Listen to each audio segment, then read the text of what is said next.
थल सेना प्रमुख जनरल मनोज मुकुंद नरवणे ब्रिटेन और इटली के दौरे पर हैं। इस दौरान वे इटली की राजधानी रोम से करीब 140 किलोमीटर दूर कैसीनो में इंडियन आर्मी मेमोरियल का उद्घाटन करेंगे। ये स्मारक उन 3100 से अधिक राष्ट्रमंडल सैनिकों की याद में बनाया गया है जिन्होंने दूसरे वर्ल्ड वॉर में इटली की लड़ाई में साथ दिया था। 1936 में बेनिटो मुसोलिनी के राज में इटली नाज़ी जर्मनी के साथ था। दूसरे वर्ल्ड वॉर में 1940 में वह अलाइड फोर्सेस के खिलाफ चला गया। इस दौरान 1943 में मुसोलिनी को सत्ता से उखाड़ फेंका गया तो इटली ने जर्मनी से युद्ध की घोषणा कर दी। इसके बाद मोंटे कैसीनो की लड़ाई में 1000 से अधिक भारतीय सैनिक इटली को फांसीवादी ताकतों से बचाने के लिए शहीद हो गए। रिपोर्ट्स के मुताबिक सितंबर 1943 से अप्रैल 1945 के बीच करीब 50,000 भारतीय सैनिक इटली के लिए लड़े थे। 1940 के दशक में भारत ब्रिटेन के अधीन था और भारतीय सेना ने दोनों वर्ल्ड वॉर में लड़ाइयां लड़ी थी। इसमें भारतीय और यूरोपियन सैनिक शामिल थे। इसके साथ ही ईस्ट इंडिया कंपनी की सेना थी जिसने भारतीय और यूरोपियन सैनिकों की भर्ती की थी। इंडियन एक्सप्रेस के मुताबिक Indian army in world war 2 किताब में कौशिक रॉय लिखते हैं कि वर्ल्ड वॉर 2 में भारतीय सेना सबसे बड़ी वॉलंटियर फोर्स थी। 20 लाख से अधिक सैनिक भाग ले रहे थे। 1945 तक अलाइड फोर्सेस की जीत हो चुकी थी। हिटलर की मौत हो गई थी। भारत आज़ादी के करीब पहुंच रहा था। एक्सपर्ट्स कहते हैं कि वर्ल्ड वॉर में लाखों भारतीयों ने भाग लिया लेकिन उनके प्रयासों को कमतर ही आंका गया।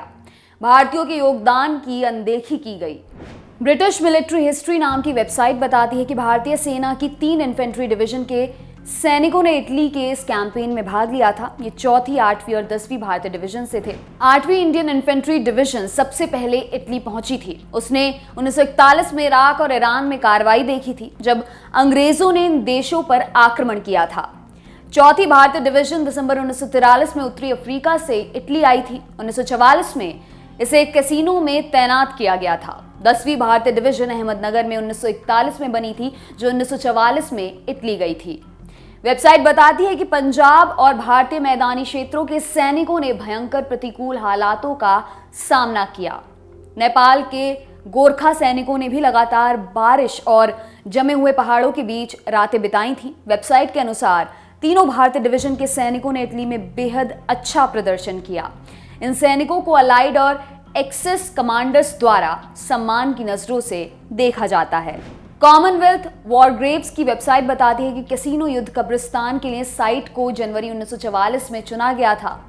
कैसीनो युद्ध कब्रिस्तान में अब वर्ल्ड वॉर 2 के 4266 राष्ट्रमंडल सैनिक दफन हैं या उनकी यादें हैं। दफनाए गए सैनिकों में से 284 अज्ञात हैं।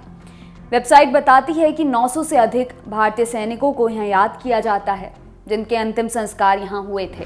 स्मारक को लुई डी सॉयसन्स द्वारा डिजाइन किया गया था और फील्ड मार्शल द द्वारा इसका अनावरण किया गया।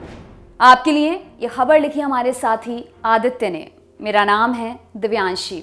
देखते रहिए दी लल्लन टॉप। शुक्रिया।